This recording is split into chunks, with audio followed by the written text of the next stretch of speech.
అంతేకాకుండా మన హిందూ మత స్వరూపం కూడా హిందువులకు తెలియట్లేదమ్మా. హిందూ మతంలో శ్రౌతం, స్మార్తం, ఆగమం అని 3 భాగాలు ఉన్నాయి. శృతి అంటే వేదాన్ని అనుసరిస్తే, స్మృతి అంటే ధర్మశాస్త్రాలు, స్మృతులు వాటిలో ధర్మశాస్త్రం ఇలా చేయాలి అలా చేయాలని మనకి ఎప్పుడేం చేయాలి, పుట్టిన దగ్గర నుంచి చివరి వరకు స్త్రీ ఎలా ఉండాలి, పురుషుడు ఎలా ఉండాలి, ఏ కర్మలు చేయాలి, స్మృతి. ఈ రెండింటిని ప్రమాణంగా తీసుకుంటే శ్రౌత స్మార్త అంటారు. ఇంకోటి ఆగమం. ఆగమం అంటే శైవాగమం, వైష్ణవాగమం ఉంటాయి. ఇవి చాలా మంచివి. అది వేదంలో చెప్పిన దేవతామూర్తిని ఎలా ఉపాసించాలో చెప్తుంది. ఇది ఉపాసనకు సంబంధించిన అంశములు. అలాగే వైష్ణవాగమాలను అనుసరిస్తూ ఉన్నవారు వైష్ణవులు, శైవాగమాలను అనుసరించే వాళ్ళు శైవులు అవుతారు. ఈ శ్రౌత స్మార్తాలను అనుసరించేవారు స్మార్తులు అనిపించుకుంటున్నారు. ఇంకా శాక్తేయులు వీళ్ళందరూ ఉంటారు. కానీ ఈ ఇద్దరి మధ్య ఎందుకు కనబడుతుందంటే మిగిలిన 3, 4 వీటిలో ఇమిడిపోతాయి. అందువల్ల శాక్తేయం అనుకోండి శైవంతో విభేదించదు కదా. అలా గణపతి స్కాందం ఉంది, ఇది కూడా శైవంతో కలిసిపోతుంది కనుక వాటిని విడిగా మనం.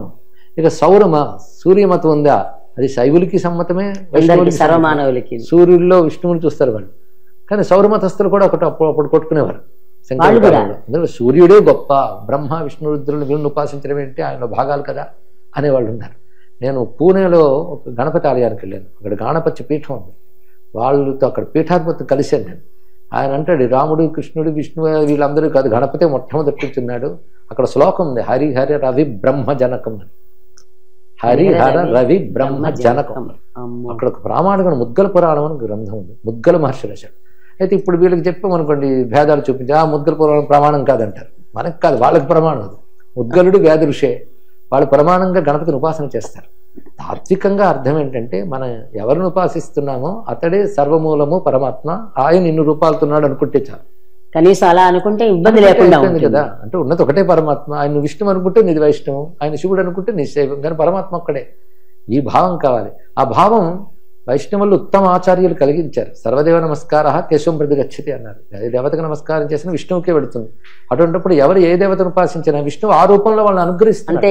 వాళ్ళు నా బుద్ధి భేదం జనయత్, వాళ్ళ బుద్ధిని అయోమయంలో పెట్టకని కృష్ణుడే చెప్పాడు. అయితే కృష్ణుడు చెప్పిన మాటలు అలాగుంటూ ఉంటే ఇలాంటి మాటలు శివుడు చెప్పిన శివపురాణాలు కనబడుతుంది. అది శివగీత. అలాగే అమ్మవారు చెప్పింది దేవి భాగవతంలో దేవీ గీత. అందరూ ఒకటే చెప్పారు, అందరూ ఒకటే చెప్పారు. అయితే పరమాత్మని గణపతికి ఉపాసిస్తే ఆయనే పరబ్రహ్మంగా కనబడతాడు. అందుకే నేను సాధారణ మాట చెప్తాను, సర్వోత్కృష్టమైన తత్వం ఒకటి ఉంది, అది అన్నింటినీ మించినది. దాన్ని విష్ణువు అనుకుంటున్నాగా విష్ణువే అన్నింటిని మించిన వాడు అనిపిస్తుంది, శివుడిని అనుకుంటే శివుడే అన్నింటిని మించిన వాడు అనిపిస్తుంది. తప్పేం లేదు. అది భావనా సౌలభ్యం, ఉపాసన, పరమార్థత ఒక్కటే. అందుకే పరమార్థాన్ని దృష్టిలో పెట్టుకుంటూ మనం ఇది సాధన చేస్తూ ఉంటే వాదనకు సమయం ఉండదు. ఎందుకంటే ఉన్న సమయం సాధనకే సరిపోవట్లేదు.